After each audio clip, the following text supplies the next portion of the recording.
Camels, zebras, spider monkeys, ostriches, sloths, even a baboon are all for sale at Lawley Brothers Livestock Auction in central Missouri.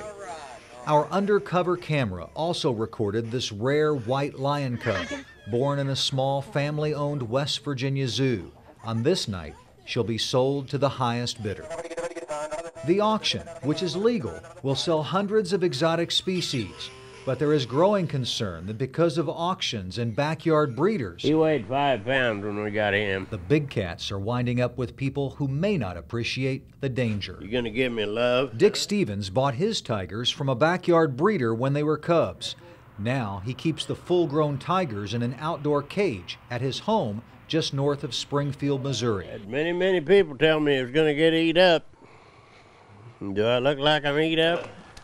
Stevens downplays the danger, but look what happens to me when I get too close to the cage. Oh, gosh!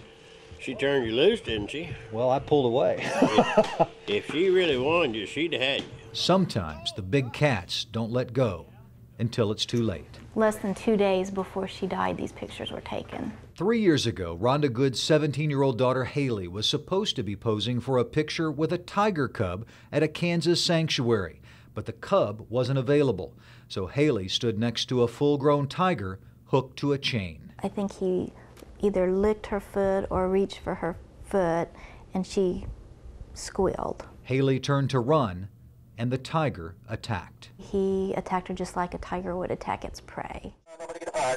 Despite the obvious danger connected with owning big cats and other exotic animals, the Lawley Brothers auction has attracted a remarkable following.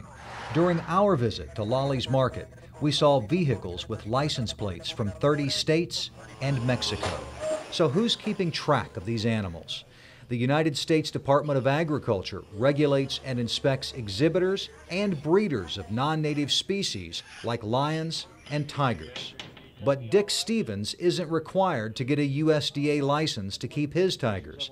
He doesn't show or breed them. They're his pets. What happens if these animals were freed and they're roaming around? Julie Light is the executive director of the Missouri Alliance for Animal Legislation, a group trying to strengthen the state's exotic animal laws, which she believes are among the weakest in the country. Basically, you'd have to call your local sheriff and say, oh, by the way, I have a tiger in my backyard, FYI. So that's about the extent of the law. Light says dangerous exotic animals like tigers, lions, and bears should be microchipped and registered so the state can easily track them.